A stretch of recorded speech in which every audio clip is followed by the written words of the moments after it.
Word around town to say the boy lit. Every other week we spinning koi fish. 2 million in the bag, million in the bag. Hey guys, welcome back. Today we have another episode of AskSaygin. So I went through some of your questions. There are thousands of them and I will answer them today as much as I can. So every time I hit the basket, and I'm not really good at it, I will answer one of your questions. So let's just start. I've been there so long it look like Yalcin. They look good too. I got fake people showing fake. First question is, would I be able to join your company or any of my companies? Yes, actually if you go to my website, check out this link, or you know what, just apply. Even if the position is not listed you're in, we're currently looking for very smart people in any position, but especially engineers in terms of developers. All right, next.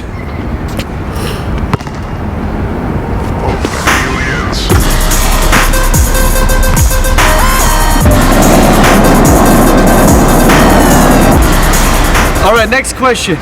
Do you think corruption is bad for business? Now, obviously, corruption is bad for business. Corruption could be internal, but also macroeconomic. So you need to have, at a certain point of time, fraud departments. Fraud departments actually make sure that everything is clean within your company. But external, actually macroeconomic corruption is really bad for businesses in general, because it means you could buy certain privileges. That's something I would avoid in markets. So if there is too much corruption, that's probably not good for businesses. Next. So, next question is, how big is the threat of new entrants? Now obviously it depends on the market and the businesses, but in general, it's very good to build market entry barriers. Market entry barriers are, for example, network effects. Like some marketplaces, for example, grow with each new participant and then make it more difficult for others to join. Google is a great example for this, right? The more people use Google, the more data Google has. The more data Google has, the more people use it. That's a great market entry barrier for anyone who wants to just start off. Oh my, what a wonderful time. Been a minute since I pulled up outside. Shut it down, I do it every time. Hey. Next question is, where do you get all your power and concentration from to actually be successful in business? I believe the most important thing is to keep you running is the X factor. And the X factor is the passion you have for your businesses. You might remember the 6 questions you ask yourself when you go into a business.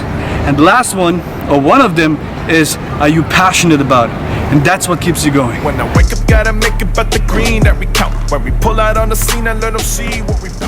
What are the biggest challenges you face in your business? Well, look at it from a different perspective and say, what is the best way to tackle any challenge? And that's the can-do and will-do approach. So when you have that mindset, you don't look at the problem, you look at the solution. Next. Oh! That counts as a point. That counts as a point. I don't care. So, next question is it possible to be honest and humble in business? Well, first of all, it is necessary and it's the only way. So, to stay humble, I'll explain to you how I look at it. So, look at the ground. You see?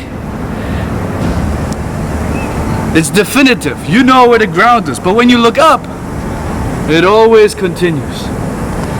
So there's always one step higher, so you remain humble. In terms of honesty, it's the only way, because you need people to work with you, you need people to do business with you, and if you're known to be honest, that's the way you will grow. Next.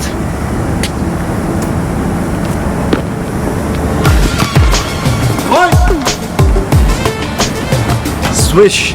Next.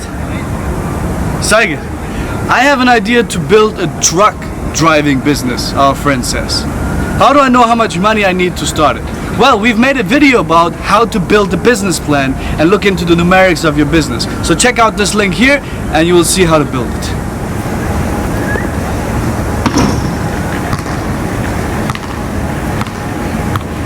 Next question is, how can I be successful on YouTube? Well, I'm a beginner myself, but actually I made a video about this. Check it out here with more vlogs.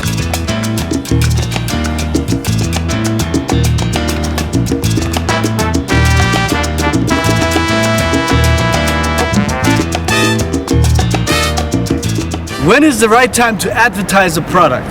Well, I believe it should not be from day one. You need to have at least a minimum viable product, what we call basically the skeleton, the basic version of your product. That's when you start advertising, before going full blast. I would recommend staging it. That means with the minimum viable product, you can start within a small circle or a focus group and then learn from it.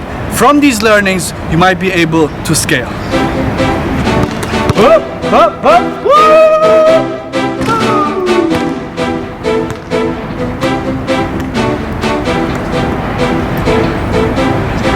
Merhaba abi. Başarılarının devamını umarım. İnşallah bir gün buluşuruz. Sağ ol kardeşim, inşallah.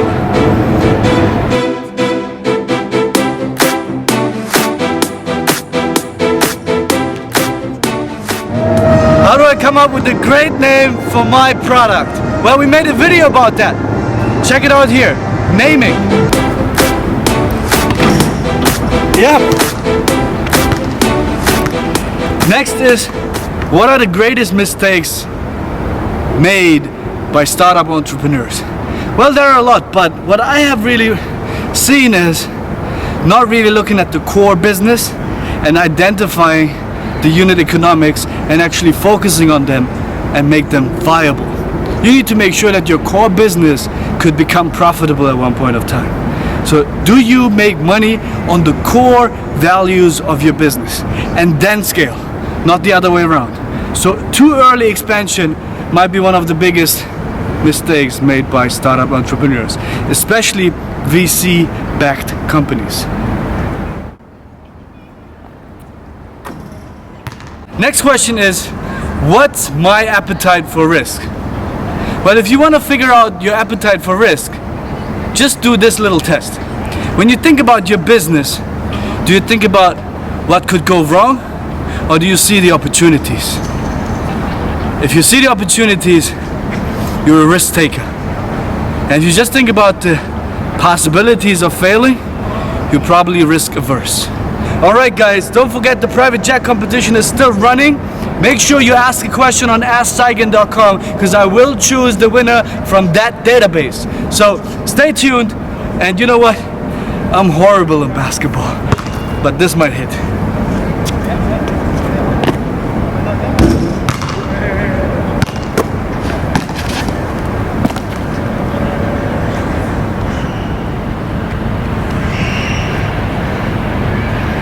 You might think the 23 stands for Michael Jordan.